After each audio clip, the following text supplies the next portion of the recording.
Congressman Ron Paul represents Texas' 14th district. There's a story from Reuters that says 7 states qualify for secession response from White House. Citizens from more than 40 states have filed petitions with the White House seeking to secede from the Union. And by Wednesday, 7 states had gathered enough signatures to qualify for a response to the largely symbolic protest. This story has prompted a couple of questions from our audience. We've got one from Facebook. Norman wants to know whether you support the secessionist movement, and Paul on Twitter says Texas leads that charge to peacefully leave the U.S. federal government. Is it treason?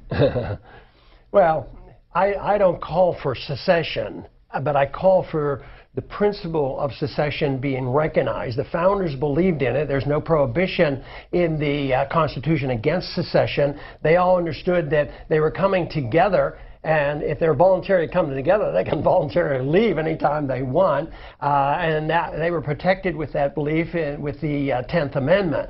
But now you know, people are said that, oh, these people have to be put on a list, that they're saying that there should be a right of secession, and they want to put them on a list that they're committing treason and put in prison or thrown out of the country. You know, what about the First Amendment?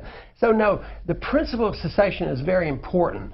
Not so much for the purpose of seceding, but the purpose of saying to the federal government, if you mistreat us, that's what we might consider.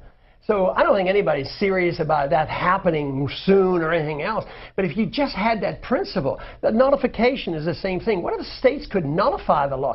Look how wonderful it would have been to solve the problem of Obamacare if the states could just nullify the thing and get out of it. And so nullification and secession should always be there. The New England states in the early part of the 19th century talked about secession. Nobody condemned them for it.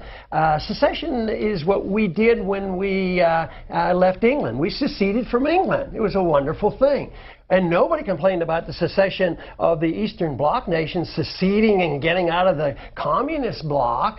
So, no, this whole idea, the hysteria in opposition and condemning these people as being un-American because they even talk about secession, because they talk about it doesn't mean that they're leading the charge. I'm sure there are people who would like to do that. But my position is that the principle of secession should always be there. If it had been there, along with nullification, believe me, this federal government would be not the size it is today.